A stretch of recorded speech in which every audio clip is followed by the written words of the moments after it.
JD Talking Sports. We're live, locked and loaded with Josh. Was on the phone with Rob for about 16 hours. You know, I was like, why didn't I just record? But I had to get the show set up and all that stuff. You know what? Interesting points today. Very interesting points today. First off, David Tyree and Eli Manning have the same birthday day. Blows my mind. You can't talk about NFL football without David Tyree and Eli Manning. That was a great Super Bowl. It was fantastic. It was superb. It was awesome. It was the time of my life. It was a great game. You know, you look at great games. That was one of the great ones. Bumble sent me something today. Pete Alonso is not re-signing with the Mets, but Rob put a good point up. If he signed with Scott Boras, Scott Boras does not let any of his guys sign. He's going to let him test the free agent market. They'll sign him for a one-year deal for what, $25-30 million for the season. And next year he'll get his money. Will it be with the Mets? It will not. Fans are complaining, but they really have no case in this matter because he's got Boras, and Boras isn't going to let him sign anything. And, you know, they're upset at Steve Cohen and all that stuff, which I hear them, I hear the pain. But, you know, he got the highest powered agent in baseball who has presentations with like 800 pages about everything about his players. He is so detail-oriented. He's all about getting his player the biggest bang for their buck, and it's worked time and time again. And he's not signing a deal this year. I mean, he's looking at the market. I guess we're going to see what happens. But, yeah, he's going to play out the season, and we'll go from there. And, you know, I was talking to Rob even about they went 75 and 87. I go, you improve. If even any of the guys put up the numbers, if Severino can play to the level which we think he's capable of, if McNeil can have a better season. Hey, what's up, my man? I always blank on the name. Angel, I always get the name wrong, so if you can help me out. I'll never forget a face. Names always escape me. I know you're buddies with, and Joe Willie has joined us. We were talking about if some of the Mets come, hey, Company Jace is here too. We got Josh here. We got AP3. We got Kathleen Kiefer Artist. All right, we got an artist on here. And someone I used to did a play with. Her son is going to SCAD, the Savannah School of Art and Design. Angel, yes, Angel, and Rob has joined us. But that's a really good school, and her son is going there in the fall. And actually, my parents have friends. Their son is a professor there, so I got to send something to her about that front. But we were talking. Rob and I were having this conversation about everything about these quarterbacks. Michael Penix, I was talking to Hal. There's a lot of 6 years on this Washington team. And Washington, in 91, when they shared the title with, if I'm correct, I think it was Miami, they beat Michigan 30-14 in the Rose Bowl. 6 years later, Michigan they won championship with Nebraska after the 97 season. And now they're going to play in the first college football playoff, which, you know, everywhere he goes, Harbaugh, San Diego football, they won their first championship. Then he went to Stanford. They went to their first BCS bowl game.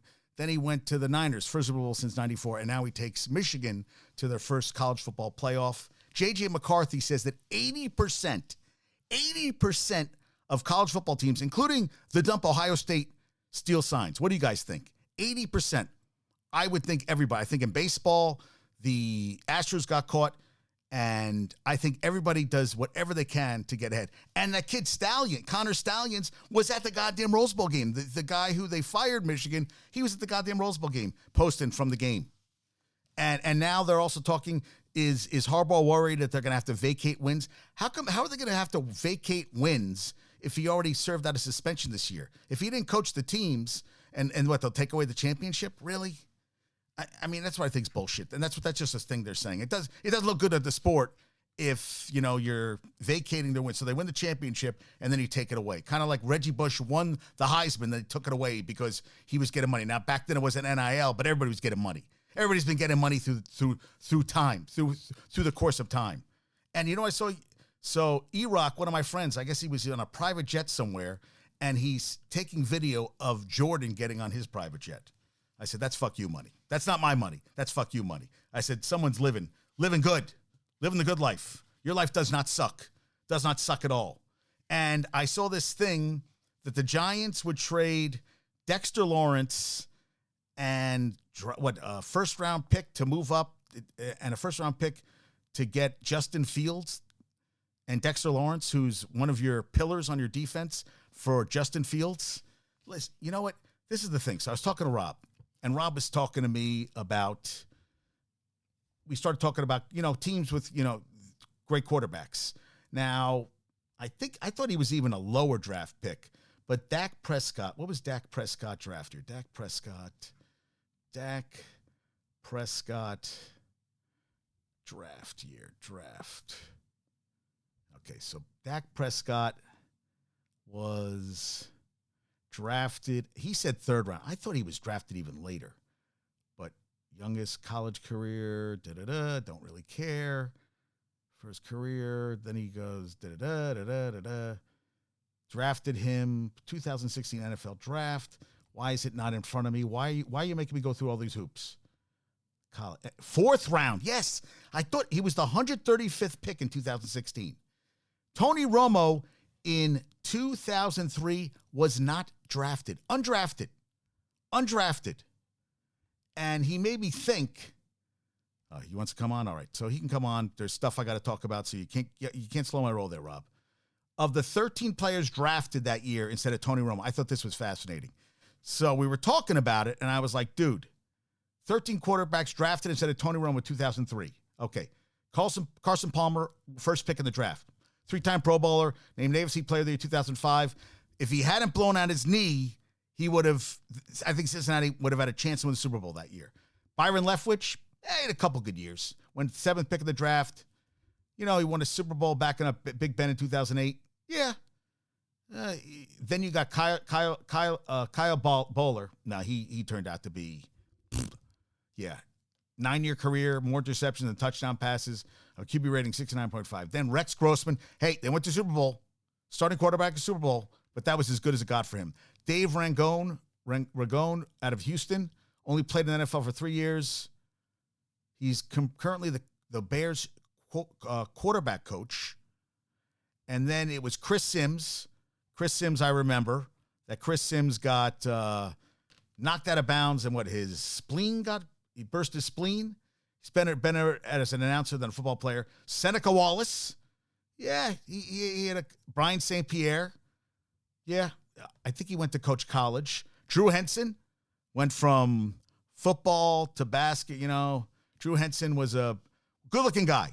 Actually started over Brady with the Michigan Wolverines. Brooks Bollinger. He was Romo's backup, 2008. Cliff Kingsbury's made a lot more money as a football coach than he was ever as a football player. Then Gibran Hamden, Washington. He bounced back and forth between the NFL and independent football leagues throughout his career. Ken Dorsey, who just got fired by... Ken Dorsey was just... this is a couple years ago. He was just fired from the Bills as their offensive coordinator. And that's it. Those are all the guys taken ahead of him. That's kind of crazy, right? That's kind of crazy. Yeah. I don't know what's happening, Rob. I'm trying to get you on, but it's not working. So I talked about the Mets. Yeah, Scott Boras, that's not happening anytime soon. And David Tyree and Eli Manning, happy birthday. Zach Wilson, still in concussion protocol. He's only 24. They're saying this could be his last game. Do you guys agree that, with having your boy Aaron Rodgers as GM, even though he says he isn't, does that mean that he will not be back next year, or will he be playing next year? I really don't know. Saquon wants a new deal. He wants a fair deal. Rob thinks 13 or 14 million. I think they can franchise tag him next year for 12.1 million, and they'll do that. He's 916 yards this year. He's played 13 games. He isn't having the season he had last year. I feel like he has to take the franchise tag. He can, and then he could sit out, or he could. That's what I think. I think he's played for like 11 million this year with 12 million. He's not going to hit those numbers to move up into the. He's not going to meet those incentives. That's not happening. Not happening at all. And how about Dalvin Cook? Basically, he didn't 5.8 million plus incentives. That ain't happening. So Dalvin Cook, that failed miserably. And they said Sterling Shepard definitely is done. 8 years. Hey, what's up, Rob? There we go. Long time no talk, JD. Long time no. So that's another guy that Fire Medic 487. That's a new one. I haven't seen that one. Fire Medic 487. Oh, he's a friend. He's a friend of mine. Yeah. All right. We got Angel in the house. He's a big Giants fan. Big Giants fan. All right. So I just read off all the players that were drafted in 2003. The only one that really had Carlson Palmer, Byron Leftwich did some stuff, but there was a lot of shit. And these are guys that are getting paid to scout and pick out these guys, dude. That's the thing, right? These are the guys that are supposed to be the experts at this. And it's a crapshoot. Look, the year that it was between Leaf and Payton in 98. Everybody thought Leaf was immature. Payton had the right mindset, and Leaf could have had that career. I mean, he really could, but he didn't. And I think, this is what I think. I think Saquon, that they're going to franchise tag him again. I think that's what they're going to do. Yeah, that's what they'll probably do, is franchise him again. Correct. As far as scouting, as we talked about before, only goes so far, because what is a quarterback stepping into? Anthony, baby. As far as coaching, offensive line, receivers, the whole 9 yards, a GM. If he's not really ready, but the owner makes him play when the quarterback's not really ready and should sit. I mean, look what Mahomes stepped into. A perfect scenario. Perfect. You had a veteran quarterback sat for a year. They traded up to get him. Yeah, traded up to get him, and he sat, and then he had Tyreek Hill. He had, he had Kelsey. I mean, that was now. If you stick him with the Jets, 2 years ago, what does that look like? With Mahomes. I mean, maybe he still succeeds, but not the same success he's had now. Yeah, Tyreek Hill's house just got burned down. Really? Firefighters Battle Blaze at Dolphin Stars home in Southwest Ranches. Yeah, I don't know what happened there. I don't think it was what happened. Remember, what was it? One Eye with Andre Rison. Andre Rison. I remember that. Still remember that. Yep. I have a great story. There was a guy I knew. He was an actor out in L.A., and he had to deliver food to a room, and he couldn't hold the plates. He said Andre Rison held it with one goddamn hand. He said, you couldn't believe that. He said, holy shit, was he strong. That's what he talked about. He had Give me a second. He's like, grab my glasses. All right, good day. 3 years, 18 million. 3 years? Dude, what's Fire Medic's name? What's his name? What's your buddy's name? Can I say his name? Who's Fire Medic? What's his name? What's his real name? I'm so bad with names. He's a friend of my sister. I know in a second. I apologize. I'm horrible with names. I know it. Chris Peace. Okay, Chris. So Fire Medic. Yeah. I want to say, Chris. That's him. That's him. Yeah. 3 years, $18 million a year, $14 million guaranteed. Come on, dude. Oh, 18 million total? 18 million total. Okay, what? Okay. Chris, come on. Yeah, Chris. Sorry, Chris. I'm bad with names, but I know you. Chris, Chris, I love you, but $6 million a year? Come on, guys. Really? He's not taking. Yeah, he's not. Chris, maybe that's what he says he'd offer him. That's what Dalvin Cook got this year. Come on. Come on. No, he's not taking 18 million total. He's not taking 14 million guaranteed. That's like low ball.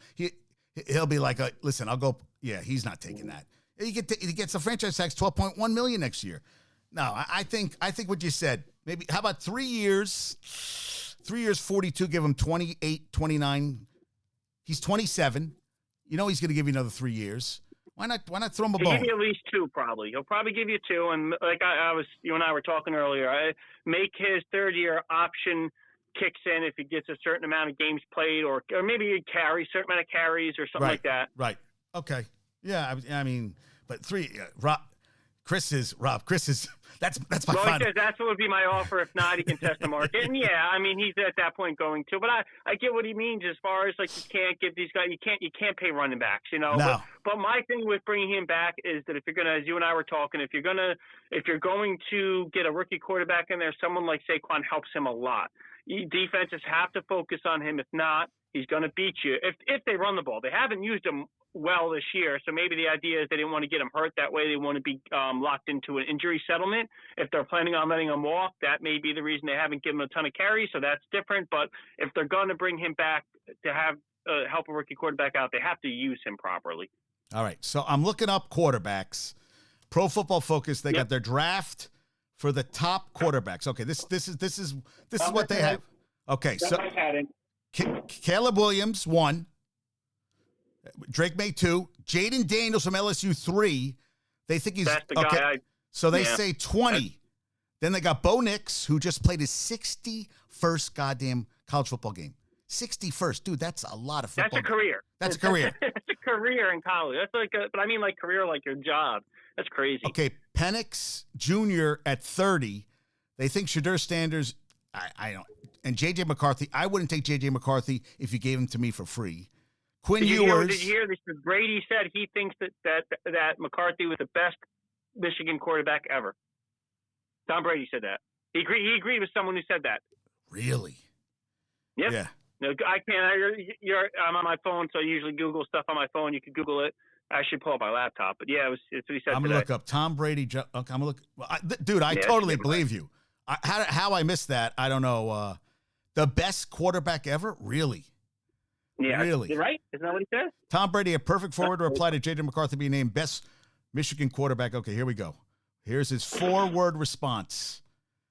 He said, "I've said it. This is the greatest quarterback in the University of Michigan college football history."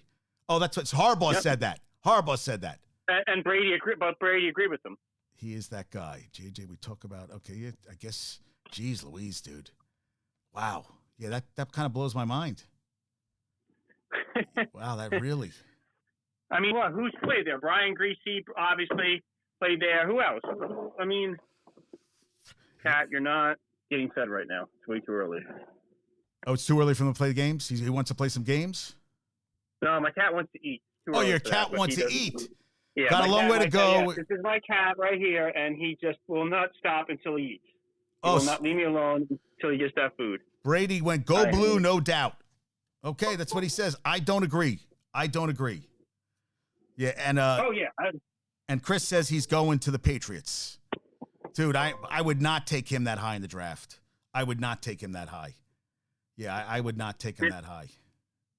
Yeah, I mean, I'm not a big college football guy, so I can't, can't comment too much on it. But I mean, Alabama's got a good defense. He didn't play great against them the other night, but he did get him down there late in the game. Who did? Not that he made any spectacular throws. McCarthy. Not that he had any spectacular throws, but he did get them down to the game-winning. I'll be honest with you. Game tying. I am not sold on him at all. Yeah, so he is 7. Quinn Ewers, who they said's coming back, is 8. Michael Pratt from Tulane is 9. That's their top 9. And I guess from there, yeah, those are the big guys. So, I mean, after there, yeah. I'll tell you, Penix throws a nice ball, man. I was watching him. He throws a nice ball. You listen, I mean, we could talk about the whole thing with Rodgers and freaking Jimmy Kimmel.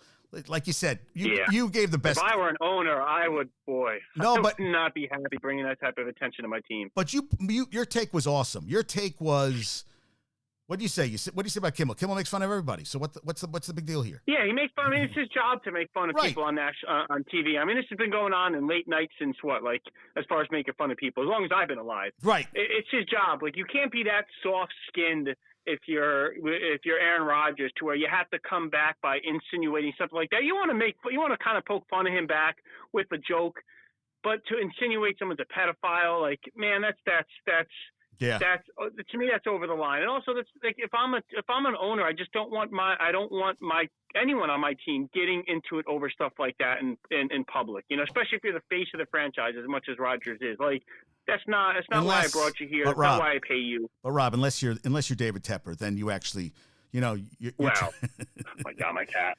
Yeah. Yeah. Well, David Tepper. I mean, you're hoping someone. You're hoping someone on your team does that to take the limelight off of you, right? I mean, right. So, yeah, I mean, Chris says Penix's injury history has me concerned, but he's been healthy for 2 years. 2 years with the knees. Deep ball. 2 years at Indiana had. That's why he got a 6 year. And manipulates the pocket so well. He's not a runner. In the NFL. Right. You have to have a feel in the pocket. That's real. People like Brady and Manning weren't mobile. Purdy can move, and Mahomes can move, but their biggest asset for guys like that is they're able to shift in the pocket and still throw the ball. You have to, and this is something that every mobile quarterback has to be able to get to. As good as Lamar is, that speed and that escapability will only last so far, and you have to be able to, at some point, sit in the pocket and just step up a little bit, or step to your left, step to your right, and throw that ball, because at some point you lose that it's at half a second you lose, and now you take more hits. So you got to be able to do what he said, manipulate the pocket well. And that's what Ernie, when I was talking to Ernie, he said that's why Fields really doesn't feel comfortable in the pocket. It's something he should be working on. Like, dude, you're not accurate enough. You're always looking to run. You don't look, even when you have to set your feet, you got to be able to, there's times you're going to have to be in that pocket and not take off, and you're going to be able to have the feet set and fling it and zing it, sling it, whatever you want to call it. You said talking to Ernie, you mean Ernesto, right? Yeah, Ernesto. Yeah. So I noticed this the other day. I thought of him when I saw this, talking about Ernesto, and he's a Packers fan. Do you see Love? He had a touchdown pass against. They play the Vikings, right? It was the Vikings where I can't really show it. He throws and he twisted his whole body, like he jumped, spun, kind of half spin to get, because he couldn't really step forward, so he threw, and at the same time his whole feet just like a 180 with his body in the air to get to. I've never seen anyone do that before. It was like a 30-yard touchdown pass. He, like I said, stepping forward, he just like threw and spun his whole, like I said, his feet shifted 180 to get the power behind the throw. I've never seen anyone do that before like that. It's interesting the way he learned to throw that way. Yeah, I think that happened in the Michigan game. He got a pass off where they were going to kill him, and he got it off, and and we were both like, holy shit, he's going to get killed. And McCarthy was able to get a ball off where they were trying to kill him. Yeah, it's amazing. Yeah. Michigan game. Yeah, the Michigan game. I think there was one play where McCarthy, they had him for a sack. Oh, McCarthy. Okay, McCarthy. And he kind of got open, and I don't know how he got it off. The ball was like a lame duck, but it got to his guy, and they got a first down out of it. So, yeah, I mean, crazy, right? I mean, I guess we're going to, this has just been a crazy. Browns are on their, Jeff Driscoll's going to start, which I think smart. Let Flacco get healthy for the playoffs. But that's, is he banged up? I just think that the game means. I'm not for. I mean, so I don't know about sitting guys. When you're on a roll with Flacco, I want to play him some. I don't know, man. Like, remember the Colts were undefeated, and they were undefeated, lost the Jets in the last game, and they still kept it going. But I didn't love that. One of the things about the Giants and against with the Patriots is they kept I don't know, man. There's definitely something in momentum, and I wouldn't want to lose that. I don't think you can play scared of injuries. You just can't play football. They're going to happen. When you start playing scared of them, that's when the injuries happen. Well, but I feel like I don't think the game means anything. I think it's just like I don't think they could play half. They could play half the game at least to keep. Yeah, I don't disagree with you. I don't disagree with you because and then they got to play the next week, so he's going to be. I mean, now the Niners aren't playing Purdy. I think. I think they're sitting Purdy, and they have a bye. CMC's not playing because he was having a calf injury. Then they have the bye. So how many weeks is it going to be between when they actually play a competitive game? Right. And sometimes, we've seen teams come out and they're sloppy for a quarter. The other team gets momentum, and now you have yourself a game. And yeah, if one guy's specifically banged up, that's different. That I understand. Your left tackle is nursing a knee or a back or something. Okay, but the idea of sitting all of your starters, I'm not. Obviously, you can't sit every starter, but a lot of them. I don't know, man. Like, especially when it's timing and everything else, and you can't simulate playing a real game. So I wanted this really. I don't know if it's going to interest you. So the Browns are the first team since the '84 Bears, which lost. I don't know if you remember. '84 Bears lost 23-0 to the Niners, and then in '85 they won it all. In '84, the Bears went 10-6, lost in the NFC Championship game, 23-0 to the Niners. They started 5 quarterbacks that year. McMahon played 9 games. Rusty Lish, never heard of. Steve Fuller, I remember Steve Fuller. Bob Avellini, who was played, and Greg Landry, who was like 48, started the last game. They played 5 quarterbacks that year before they won the title. So I thought you brought up the Browns. That was Tom Landry's dad, right? No. Okay. I was like, that's a good one. I was like, oh shit, maybe he was. So I thought that was kind of interesting that 5 quarterbacks. 5 quarterbacks. That's crazy. And the Browns are playing 5 this year. I mean, would you ever think that, like talking about. I would love to see Cleveland win it for that city because they love that team. And they love that team. Flacco come back after being out of football. What a story that would be. Right. But they said they talked about him that he was throwing balls to his brother-in-law or his brother and his dad. His dad was like too hard. It was too hard. Oh yeah, I wouldn't want to catch a ball. No way. I'd be like, there goes my fingers. No way. Up. I'd be like, oh my God, exactly. my finger. Or worse, you miss it, or go like this. It goes Right. to your hand and right in your face and it'd be breaks your nose. Marsha Brady. Marsha Brady. Oh, my nose. Yeah. Oh, my yeah, nose. with the big nose. Oh, my yeah. nose. But yeah. Yep. No. Now, are you psyched for the Pro Bowl games? Every Niners player led their position in the Pro Bowl games. I said, come on. I don't care. You know what? You remember back in the day they had like the quarterback competition. They used to throw as far as they could and stuff like that. Like I remember it. That stuff I think they're doing something. That I would enjoy, but it's the other stuff. Did you know? Did you know back in the day the champion played the college all-stars in the game after the season? Yes. That was a thing. That was a long time ago. I guess they won't do that because guys want to get injured, but. Well, I remember Robert Edwards, I'm sure. Miami Dolphins. They were playing on that was in the sand game, and he tore up his knee big time. And he was, I was like, dude. Never the same, and he had a good rookie year. He did have a really good rookie year. Yeah, he was never the same. Yeah. Oh, dude, you just brought that back, man. And he was what? Was that Robert Edwards? He was Ohio State? Georgia. He was a monster. Yeah. He was his neck was bigger than my whole body. That was a big dude. And and this is from J.P. Finley. Sam Howell's the first Washington quarterback to start every game in a single season since. That should be my trivia question. I forgot to do a trivia question for today. Damn. Okay, well, all right. Well, that's a good one. I'll try to think about that. Yeah, all right. Think about that. Yeah. And Rams are starting Carson Wentz first time he's played in a calendar year, so we got that going. All right. Now, not good for him. I mean, that just goes to show you if you're a quarterback with a little bit of talent, you can stick around forever. I mean, not that he's old, but I mean, how bad has he been? Well, he hasn't been horrible, but he doesn't win games. He turns it over at the wrong times. He puts up decent stats, but he just doesn't. He plays bad at the wrong time. So and his teammates, it doesn't look like his teammates ever really like him. Sam Howell, you don't think they like him? No, Carson Wentz. Oh, yeah. He said he's starting. Yeah. Oh, yeah. I'm sorry. I was already thinking. You look at his stats when he started for the Redskins and the Colts. His stats aren't bad. But he had a terrible. But he plays bad. But the end of the season. At the wrong time. Yeah. Remember how bad he was? Remember what the Colts have to win one game of the last. Yeah. And then Frank Reich got fired over that. That was his undoing. He was horrible. Oh, he was terrible. But you look at his stats from that year. I mean, I'll pull him up. His stats weren't bad. Dude, how about when the Eagles, the year they won the championship, I still remember that game against the Rams. He was playing out of his mind, blew out his knee, and he was having an MVP season, and he's never been back. Never been back the same. Yeah. Never. Not even close. Yeah. Yeah. Now, what do you think about this? What do you think about Jonathan Gannon saying that Kyler Murray is my franchise quarterback?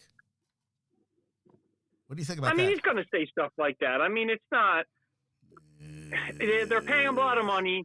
What good does it do to say the opposite, right? I know. Like if he comes back next year and this year he was like, well, I think we should really move on. He's not my guy. If he says it and they move on, no big deal. But if he says it and if he says the opposite and they come back, he's the coach. He's not the GM. If he says the opposite, Kyler Murray isn't a fit for my system, and like, what good does that do for him to bash him? Right. I guess. But what do you think? What do you think? What's your gut on Kyler Murray? I think Kyler Murray could be a quarterback that makes the playoffs. He can win 10, 11 games if he's got people around him. Win it? You think?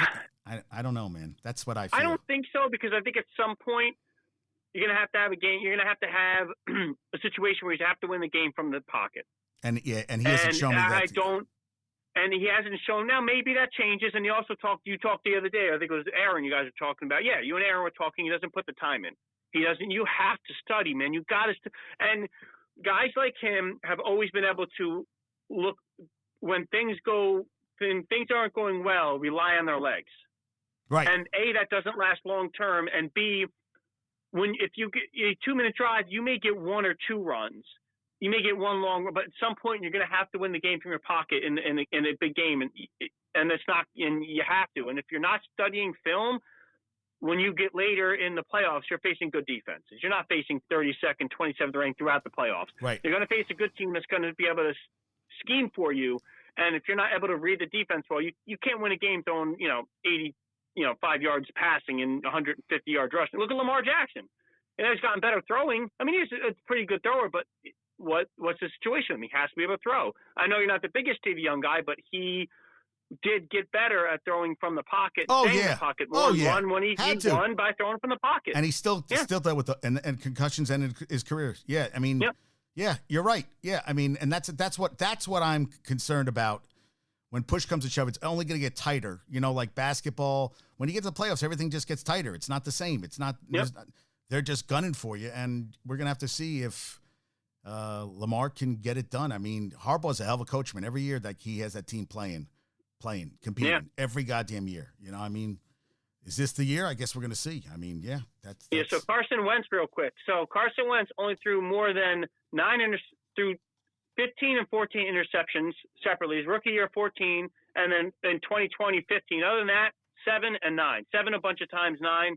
He threw plenty. His touchdown to interception ratio is pretty good. Decent amount of yards. Completion percentage, mid-60s. Actually, low 60s. Yeah, that's interesting. He's at 62%. Most of the time, he's low 60s, which I didn't think of him as a low percentage passer, but he low 60s is low percentage for the NFL. Yeah, it is. 62.6% for your career. Yeah, he really seems like he fell off the last couple of years too. Just not in the 2017 same. That's when they won 2017 is when they won it, right? Right, I think so. Right, that's when he got hurt. So he was 11-2. He had 33 touchdowns and 7 picks, but he had 60% completion percentage. That low. 60%, that's low for these days in the NFL. But 33-7 is serious numbers. Yeah. I mean, yeah. In 13 and he games? had 3,296 yards in 13 games. Yeah. Yeah. That was his best season, and he never was the same. Oh, yeah. Yeah. I mean, otherwise, he was 27 touchdowns, 7 picks in 2019, 4,000 yards, 64% completion percentage. So, yeah, his numbers are good. Other than the completion percentage, his numbers are good. Teams just don't. Yeah. Yeah, It's stats don't do everything. Stats aren't everything. It's like Zach Wilson. You know, there's more to it than just stats. And not that Zach Wilson puts up great stats, but you know, there's a ton of mental to the game. Like you talked about, the guy opposite Peyton Manning in the draft, Ryan Leaf. All the physical tools in the world, man. Up here, right. Jeff George was in it. Jeff George had an arm from God. He had a God. Yeah. Oh yeah, that's all you heard about it. How this guy could throw anything. But remember, he was on teams with talent. He was in Atlanta when they had tons of like Eric Metcalf and who were the other receivers on Atlanta at that point? It was Rising, wasn't it? Rising wasn't Rising on the. Rising and Metcalf and I think Givens. Right? Was Givens one of the receivers? Yeah, left Houston and ended up going over there. They had the run and shoot and all the talent were around him, but he was a fucking head case. So I was head case, man. Yeah. I was just looking up your Giants who got into the Pro Bowl right now. Thibodeau, I wanted to ask you about that. He has dropped off the last couple games. He is, and Bobby Okereke, he's really good, man. He was a good signing. He was a great signing. Great signing. Yeah, great. Great signing. I really liked it. I think he's a guy. That's a good guy. People question that. Yeah. And he's good. And you got the kid out of Maryland. What Dion? Who's the Deonte Banks? Yeah. Jesus. Great draft pick. Yeah. Great draft pick. Deonte Banks. Yep. But I don't think your Wink is back. Is Martindale back next year? I think so. You really do? Yeah. Really? I don't know, man. He's not going to get a head coaching job. No. And so where is he? Like, is he going to go to a top defense? No, because if they're a top defense, chances are that coordinator's not leaving. I mean, like maybe a defense coordinator does leave. I think he's back. I think the Giants are smart enough to bring him back because, like I said before, you don't know with who you replace him with, and God forbid they replace him with someone that the players don't like or they don't perform as well. And I think they play for him. I think they play hard for him. They play hard for him. They look at Deonte Banks. Did really well as a rookie under him. They faced some good receivers and handled himself well. Okereke had a good season. Dexter Lawrence had a good season. Thibodeau, up and down, but overall he was he definitely improved from last year to this year. That's no question. He improved. So you see growth with him. McFadden, the linebacker, growth with him. He had a pretty good season. He's not the best in the league, but he's definitely a starting caliber, and he improved. McKinney had a good overall season. The team played well for the talent they have. They have some issues with stopping the run with Wink, but it is a passing league, and he does well against the pass. And if you bring in someone else and this defense falls off, God help you, because the offense, that's no guarantee.